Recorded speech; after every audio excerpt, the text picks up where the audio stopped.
भूपनगर के गांव में पूरे साल में गर्मियों के ये दिन थे।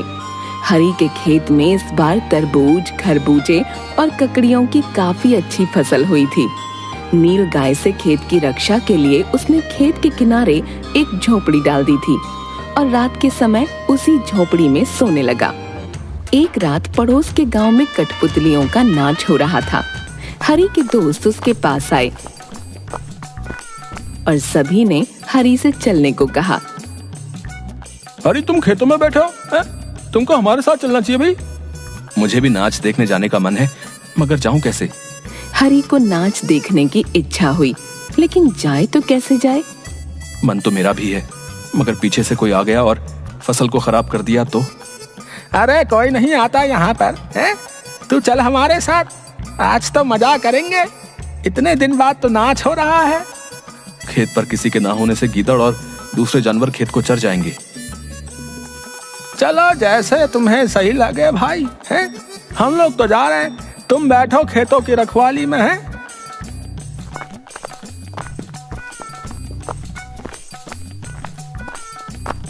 दोस्तों के जाने के बाद वह सोच ही रहा था कि जटाजूटधारी एक बाबा जी उसकी झोपड़ी की तरफ आते दिखाई दिए।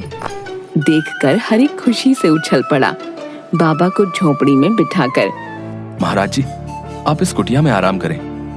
तरबूज और खरबूजों से खेत भरा पड़ा है, पेट भर उनका सेवन कीजिए और कोई गीदड़ खेत में आए तो उसे भगा दें। आधी रात के बाद मैं भी वापस लौट आऊंगा। जाओ, बाबा जी सब देख लेंगे। हरी के चले जाने पर बाबा जी खेत में घुसे। चुन चुन कर मीठे तरबूज, खरबूजे ले आए। खरबूजों की मिठास और खुशबू ने मस्त बना दिया। मस्ती में आकर चिलम के ऊपर आग रखी और जोर से दम लगाया कि हाथ भर लंबी जोत ऊपर लपक ली। तिनकों ने तुरंत आग पकड़ ली और देखते देखते धूं धूं कर झोपड़ी जल उठी। बाबा जी कूद कर बाहर आना चाहते थे कि अपनी ही धोती से उलझकर गिर पड़े और आग की लपटों में जलकर भस्म हो गए।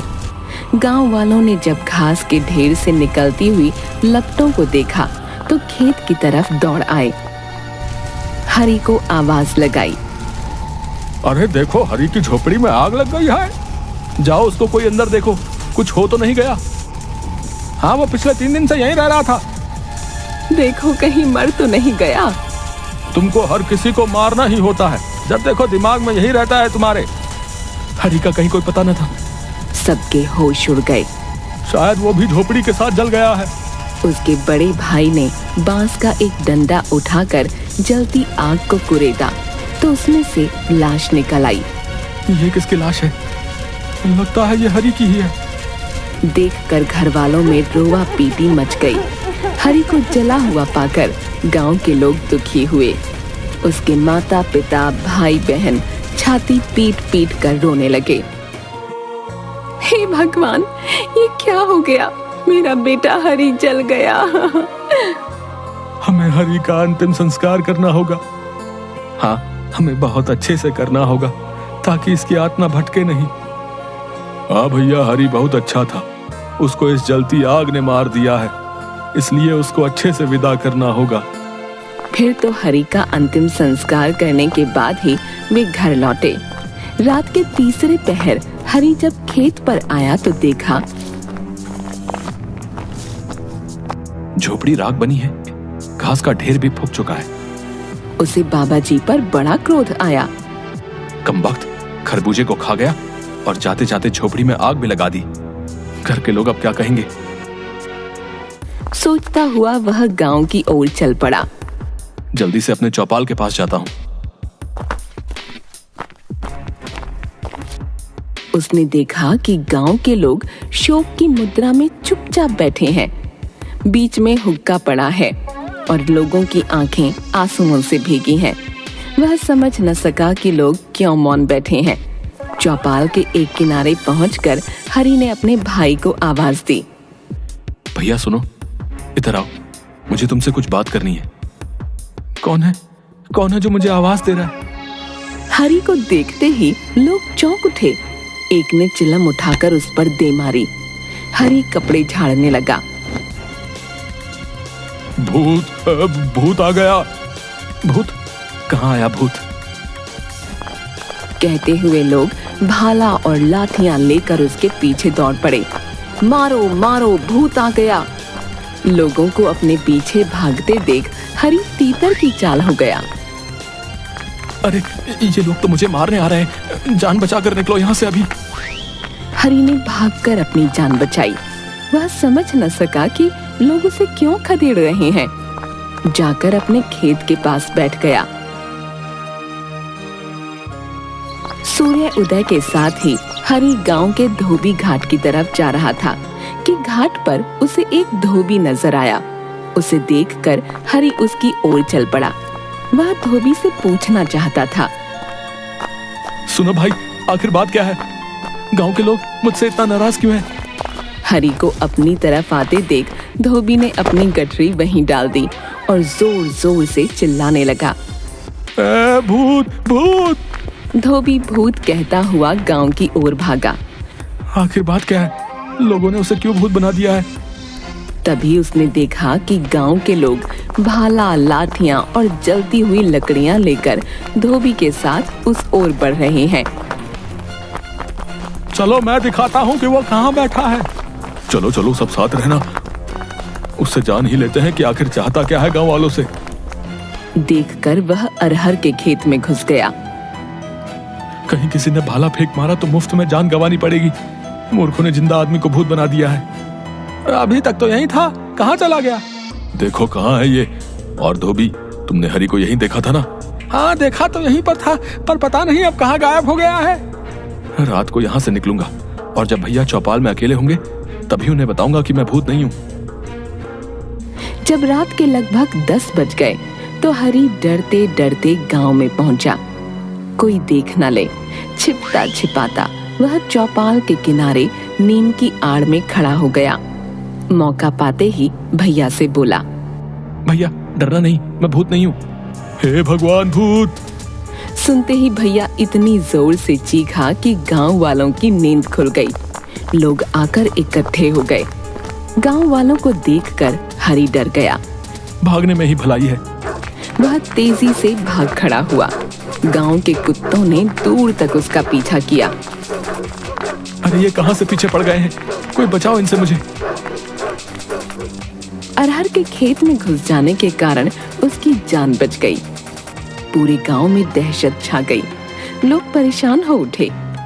कमबख्त, स्वयं तो मरा, दूसरों के लिए मुसीबत बन गया। भूत के डर से लोगों ने अपने कामकाज छोड़ दिए हैं। ऐसा भूत कभी नहीं देखा जो न हल जोतने दे, न कपड़े धोने दे और रात रात गांव में आकर लोगों को परेशान करे।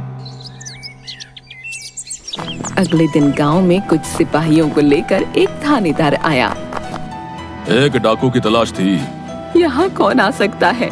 भूत है इस गांव में, किसको मरना है यहाँ आकर। थानेदार को जब मालूम हुआ कि इस गांव में एक भूत आया है तो वहीं डेरा डाल दिया। सोचा शायद वह भूत ना होकर वही डाकू हो जिसकी तलाश कई दिनों से हो रही है। वो भूत लोगों को किधर घेरता है? वो ज्यादातर अपने खेत के आसपास ही बैठा रहता है, जहाँ झोपड़ी में हरी जला था। अच्छी बात है, आज रात को हम उसे पकड़ लेंगे। तुम लोग भी हमारे साथ चलना। रात हुई। चारों तरफ जब घना अंधेरा छा गया तो गांव के लोग थानेदार और सिपाहियों के साथ उस जगह आ पहुंचे। चलो आज देखते हैं कौन सा भूत आता है यहाँ पर। साहब, यहाँ तो काफी अंधेरा है, हम डाकू को कैसे देखेंगे? खेत पर जाकर थानेदार घोड़े से उतर गया। अपनी सुरक्षा के लिए सिपाहियों ने 2 खूंटे जमीन में गाड़कर घोड़े की पिछली टांगे उनसे बांध दी ताकि वह कहीं भाग न जाएं। थानेदार खेत के दूसरी तरफ था। अब तुम लोग भूत की तलाश करने लगो। जाओ जाओ सिपाहियों, गांव वालों के साथ आगे जाकर उस भूत को ढूंढो। हरी अपने खेत के किनारे लेटा हुआ था। लोगों को अपनी ओर आते देख वह उठ बैठा। पता नहीं अब कौन सी आफत आ गई। अरे पकड़ो भूत को, कहाँ गया वो? पकड़ो उसे। अरहर के खेत में छिप जाओ। नहीं, तब तक लोगों से छिप छिप कर अपनी जान को जोखिम में डालकर रखूं। इससे अच्छा है कि खुलकर सामने आया जाए। वह उठ खड़ा हुआ और जोर जोर से चिल्लाता हुआ उनकी ओर दौड़ा। लो, मुझे मार डालो, मैं भूत हूँ, जिंदा भूत। आओ, मुझे पकड़ लो, पकड़ो पकड़ो। अंधेरी रात में हरि की आवाज दूर दूर तक गूंज उठी। सुनकर तो गांव वालों की हिम्मत टूट गई। ये तो हरि की आवाज है, ये तो सच में भूत है। जाओ, लाठियां और मशाल लेकर आओ। भूत भूत, भागो यहाँ से। मुझे तो कोई ले लो साथ में, यहाँ इसके साथ रात की दावत नहीं करनी है। सिपाहियों में भगदड़ मच गई। थानेदार कूद कर घोड़े पर जा सवार हुआ। घोड़े को एड़ लगाई, किंतु घोड़ा उछल उछल कर वहीं रह जाता। देखकर थानेदार की घिघी बन गई। हे भगवान, बचाओ मुझे कोई भूत से। लगता है भूत ने घोड़े के पिछले पांव जकड़ लिए हैं, जिसके कारण घोड़ा भागने में असमर्थ है। थानेदार वहीं बेहोश हो गया। अगले दिन गांव में खबर फैल गई कि भैया, भूत ने तो कमाल कर दिया भाई, थानेदार के घोड़े तक को जकड़ लिया भाई। पता है, कल रात को कमाल हो गया। मुझे भी पता है, मैं भी कल रात को वहीं पर था। अब उससे छुटकारा पाने का एक ही उपाय था कि उसकी मनौती की जाए। 13वीं करने के बाद प्रेत आत्माएं शांत हो जाती हैं। हमें हरि की मनौती ही करवानी पड़ेगी, नहीं तो वो सबको ऐसे ही परेशान करेगा। चलो हरि के भाई से इस बारे में बात करके देखते हैं वो क्या बोलता है। चलो। हाँ हाँ, क्यों नहीं, कर दो इस मुए की मनौती, नहीं तो ये भरी जवानी में ही कहीं मुझसे चिपट गया तो मेरा क्या होगा। शाम को सारे गांव वालों ने मनौती की। टोकरी भर मिठाइयाँ खेत में रख आए। हरि उसी समय अरहर के खेत में छिपा ये सब सुन रहा था।